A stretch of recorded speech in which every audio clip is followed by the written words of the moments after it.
प्रश्न छ प्रार्थना के हो र कसरी गर्ने। सुन्दर प्रश्न छ, तर एउटा कुरा अर्को पनि थपे हुन्थ्यो। प्रार्थना के हो र कसरी गर्ने मात्रै होइन, प्रार्थना के हो, किन गर्ने अनि कसरी गर्ने। पहिला त के हो जान्नु पर्यो, अनि किन गर्ने थाहा पाउनु पर्यो, अनि कसरी गर्ने त्यो तेस्रोमा हो। किन गर्ने नै नबुझिकन कसरी गर्नेतिर लाग्यौँ भने स्थायी हुँदैन। प्रार्थना के हो सबैभन्दा पहिला बुझौँ। संसारभरि जति पनि धर्म सम्प्रदायहरू छन्, प्रार्थना त कहीँ न कहीँ हुन्छ, सबैमा प्रार्थना हुन्छ। प्रार्थना नभएका धर्म सम्प्रदायहरू छैनन्, किनभने धर्मको मूल प्रार्थनै हो। प्रार्थनाबाटै सबै कुरा सुरु हुन्छ। तर प्रार्थनामा के हुन्छ? सामान्यतया हेर्ने हो भने प्रार्थनामा माग हुन्छ। मलाई यस्तो चाहियो। ईश्वर शक्तिशाली छ, उसले गरेपछि जे पनि हुन्छ, त्यसकारण भगवान यो गरिदेऊ। आफ्ना इच्छाहरू पुरा गर। अब इच्छा दुई प्रकारका हुन्छन्। एउटा बाहिरी व्यवस्थाहरू अथवा पदार्थको भोगको इच्छा, इन्द्रिय भोगका इच्छाहरू। अर्को एउटा इच्छा हुन्छ इन्द्रिय भोगबाट अलग हुने इच्छा, मोक्षको इच्छा, मुक्तिको आकांक्षा। तर इच्छा चाहिँ इच्छै हुन्, बिना इच्छा केही पनि हुँदैन। सुरुमा इच्छा चाहिन्छ र प्रार्थनाले सबै प्रकारको इच्छा पुरा गर्छ। त्यो सामर्थ्य प्रार्थनामा छ। चाहे ईश्वर प्राप्त गर्ने इच्छा राखोस्, चाहे बाहिरी भोगका इच्छाहरू राखोस्, कुनै पनि इच्छा पुरा गर्न सक्ने क्षमता प्रार्थनामा छ। तर प्रार्थना के हो बुझ्न जरुरी छ। हामीले बुझेको प्रार्थना माग, हे भगवान तिमी शक्तिशाली छौ, तिमी जे पनि गर्न सक्छौ। जो प्रार्थना गर्न आउँछ, जो भक्त छ, उसलाई तिमी सबै कुरा दिन्छौ, दिन सक्छौ। त्यसकारण ईश्वर मलाई यो चिजको कमी छ, यो व्यवस्थाहरूको कमी छ, यो पूर्ति गरिदेऊ। यसैलाई हामी प्रार्थना ठान्छौँ र यही नै गर्छौँ। अझै गहिरो प्रार्थना हुन्छ, हे ईश्वर मैले जीवनभरि कति गल्ती गरेँ थाहा छैन, धेरै मैले पापहरू गरेँ, मेरो पापलाई क्षमा देऊ। किनभने पापलाई क्षमा दिन सक्ने सामर्थ्य तिमीमा मात्रै छ, तिमीमा मात्रै त्यो क्षमता छ। र मेरो पापको मात्रै कुरा होइन, यो जगतमा अरूले पनि पाप गरेका छन्, तिनीहरूलाई पनि क्षमा देऊ। बढी बढ्यो अब। सामान्यतया त व्यक्तिले आफ्नो लागि मात्रै गर्छ, अलिकति अगाडि बढ्यो भने अरूको पापको पनि क्षमा गर। किनभने प्रार्थना दुई प्रकारको हुन्छ, एउटा आफ्नो लागि गर्ने, एउटा अर्काको लागि गर्ने।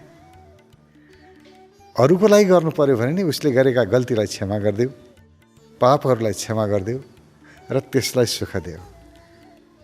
किन देऊ भने त्यसलाई सुख दिँदा म पनि सुखी हुन्छु कि। केन्द्रमा आफ्नो सुख हुन्छ र आफ्नो सुखको लागि माग गर्नु, यो प्रार्थना, यो पनि कामको छ। किनभने एउटा भित्रबाट भरोसा जन्मिन्छ, मैले प्रार्थना गरेँ, ईश्वर शक्तिशाली छ, अवश्य पुरा गर्छ, मेरो काम हुन्छ। यो हुन्छ भन्ने भाव, यो अत्यन्तै महत्त्वपूर्ण छ। यो भाव हो। भावको अर्थ छ, अभाव होइन, छ भाव। मेरो ईश्वरले मेरो इच्छा पुरा गर्छ, किनभने मैले प्रार्थना गरेँ नि त।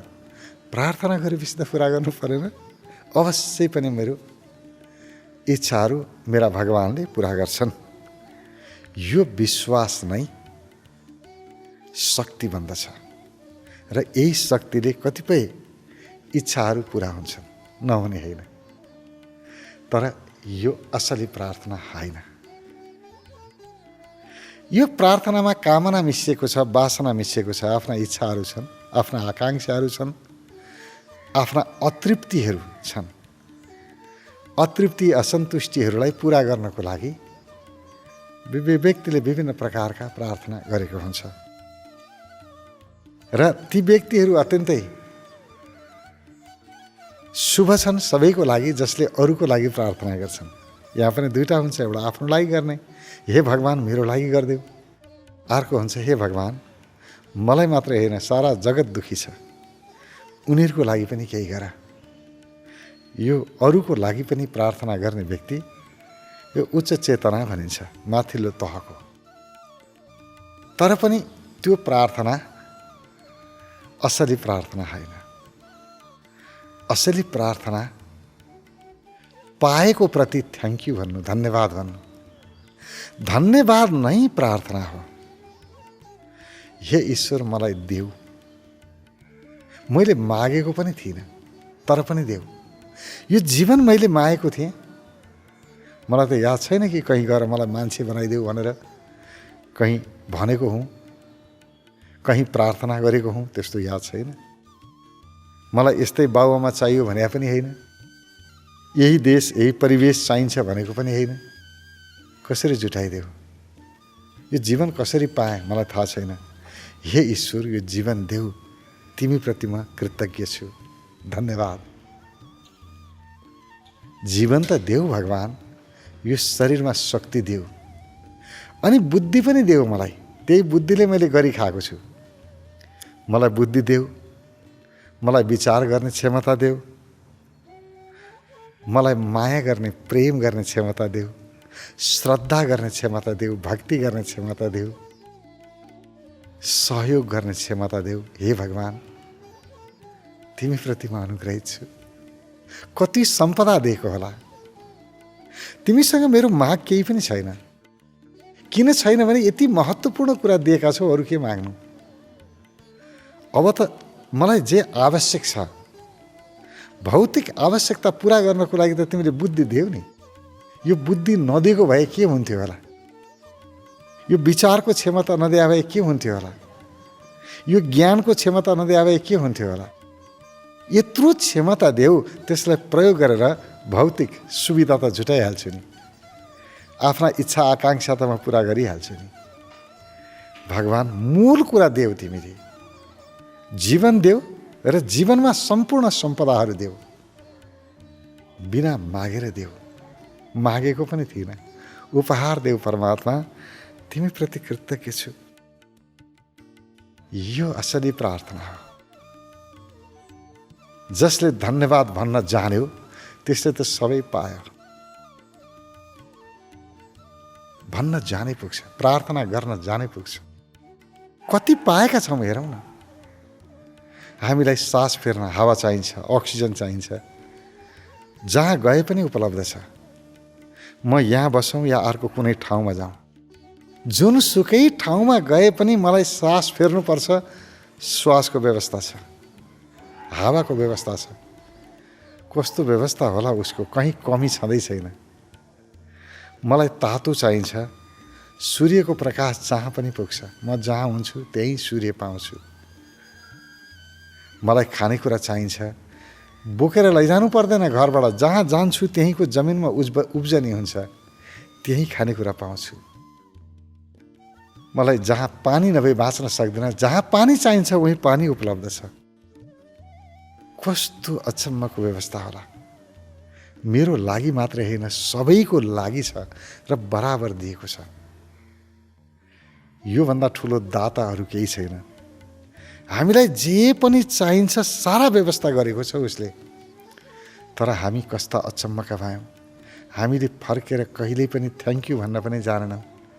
हे ईश्वर धन्यवाद भन्न पनि सकेनौँ। कति कन्जुस होला है हामी। अझै माग्न गएका छौँ, हे भगवान् यो पनि ल्याऊ, त्यो पनि ल्याऊ, मलाई सुख भएन सुख ल्याऊ, शान्ति भएन शान्ति ल्याऊ, सम्पत्ति भएन सम्पत्ति ल्याऊ, अझै माग्छौँ हामी। दिएकोमा धन्यवाद छैन, उल्टो माग्छ। यो माग त प्रार्थना होइन। भिखारीपन प्रार्थना हुनै सक्दैन। प्रार्थना त वैभवबाट जन्मिन्छ, छबाट जन्मिन्छ, भावबाट जन्मिन्छ। हे ईश्वर मलाई देऊ। कति व्यवस्था गरेको छ ईश्वरको व्यवस्था, हेर्नुहोस् अचम्मको छ। एउटा पहाडको चुचुरोमा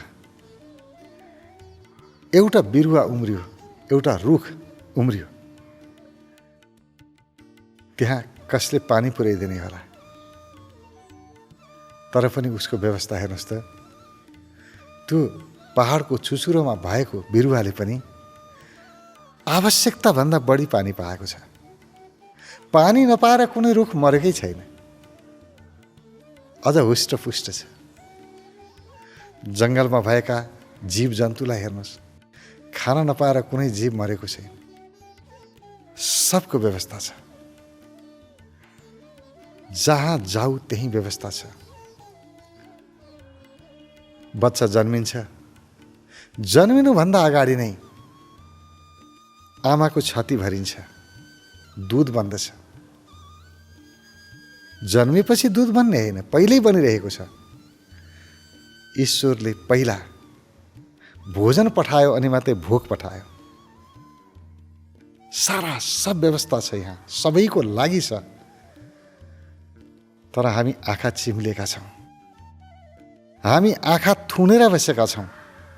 हामी यो सत्यलाई हेर्न चाहँदैनौँ, यो सत्यतिर हाम्रो दृष्टि नै जाँदैन।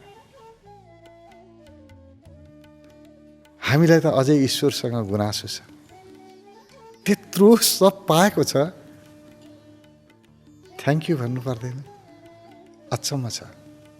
कुनै व्यक्तिको आँखा खुल्यो, देख्यो सत्यलाई, त्यसको हृदयबाट अनायास धन्यवाद निस्किन्छ।